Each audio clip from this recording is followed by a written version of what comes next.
once? Okay, my friends, I'm going to ask you any questions, so you must get better at this. The city is at least 4,000 years old. Okay, 4,000 here, you knew it. You just want to make sure I knew it. The city is at least 4,000 years old. Archaeologists believe they found evidence of the city by the name of Jerusalem, taking us back 4,000 years in time.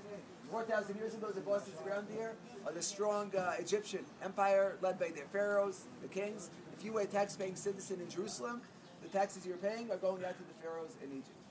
Now, right now, serious warning. I'm going to try and give you 4,000 years of history in just about 5 minutes. Okay, so somewhat of the impossible. So let's start by fast-forwarding 1,000 years. You see how it takes only 5 minutes? About 3,000 years ago, a man is born in a town 10 kilometers to the south of us. What's the town to the south of Jerusalem? Bethlehem. Right, I'm sure some of you maybe even been there Christmas Eve. Some of you are planning on going there. The man who was born in Bethlehem 3,000 years ago, according to the Bible, is a short guy. He's got red hair. He's going to kill a giant named Goliath. His name is David, or more famously known as King David. This David, born in Bethlehem, is going to change Jerusalem forever. He becomes king over the 12 Israelite tribes, and he chooses Jerusalem as his capital. If he had not done that 3,000 years ago, it's very possible none of us would be standing here today very excited before going and exploring the city of Jerusalem. Already David's son, a man named King Solomon, is going to build here in Jerusalem the first Jewish temple. Now if it's the first, one thing you know for sure, it will be destroyed sometime. Right? Because in order to have the second, you have to have the first one destroyed. And that's what happens 2,500 years ago. 2,500 years ago, empire named the Babylonians come into Jerusalem, destroy the first Jewish temple, scatter the Jews all over the world. Babylonians don't last for long. They'll be kicked out by the Persians by the Greeks by the Romans. Okay, see, just another miracle. Another miracle. We fasted forward another 500 years. The bosses in town now are the big, strong Roman Empire.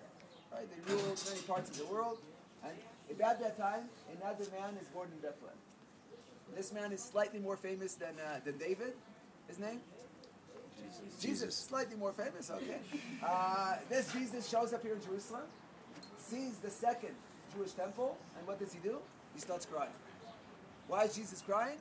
He actually predicts that this temple will be destroyed.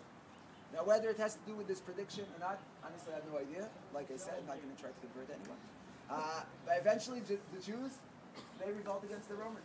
And what did the Romans do? Destroy the second Jewish temple. The Jews, once again, exiled, scattered all over the world. If you have Jewish friends from wherever you come from, it's very possible, very likely that their great-great-great-great-great-great-great-grandparents were exiled by the Romans a couple thousand years ago from the Holy Land. Okay, we mentioned Jesus, we mentioned the Romans. Funny enough, the Romans become Christians. The city of Jerusalem is now a happy or unhappy, I don't know, Christian city. But not forever. Christians kicked out by the Muslims, Muslims by the Christians, Christians by the Muslims. Okay, easy one to remember. Christian, Muslim, Christian, Muslim. The city is now a Muslim city for hundreds of years, most of the time led by the Turks, the big Ottoman Empire that ruled here for 400 years.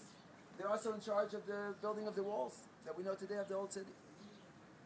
Now, at the end of World War I, someone is going to show up here from Europe. Anyone here from the UK? Okay, no one will be happy to hear. Even the British end up here. Okay, the British ended up in many places, including here. At the end of World War I, the British ended up. Someone's unhappy about that. And very quickly, the Brits realized they're stuck between two sides. The Arabs on one side, and the Jews on the other side. Now, the British, as they say in the UK, are doing a brilliant job. Brilliant job. Why do I say that? Because both sides hate their guts. Okay, right? We go today to a football match. Everyone's upset with the referee. You know he's doing something right. Same thing with the British. The Jews and the Arabs, they hate their guts. They want to get out of here. And once they leave, that leads us to another set of wars. It sounds a little bit like a war is breaking out over here. But we'll find some quiet spots on the tour as well. If you, when you get up, you'll look at the walls of the old city. If you look carefully at the top, you're going to recognize some bullet holes. Bullet holes from those battles that break out here between the Jews and the Arabs. Now, personally, I'm kind of wars.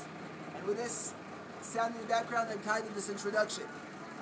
You might be tired of this introduction as well, because this sounded a little bit like deja vu from history class. You know, this period, that period, Byzantine, Ottoman, Roman. My friends, by the end of the tour, these 4,000 years of history will make much better sense. But more importantly, this also sounded a little bit like breaking news from Jerusalem. Today, CNN, BBC here in Jerusalem, you know something that's gone wrong? A nice group like you from all over the world exploring all four corners of the old city. I'm sorry to disappoint you, but 99.99%, you're not going to make the news today. Okay, this happens here every day, all day.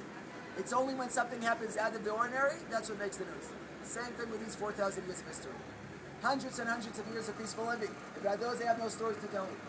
It's only when a new emperor, a new army, a new ruler comes in, leaves me stories to tell you guys. So it's interesting to throw that perspective on this, on these 4,000 years of history as well. We're about to start walking because this is a walking tour. I'm not going to make you sit throughout the tour.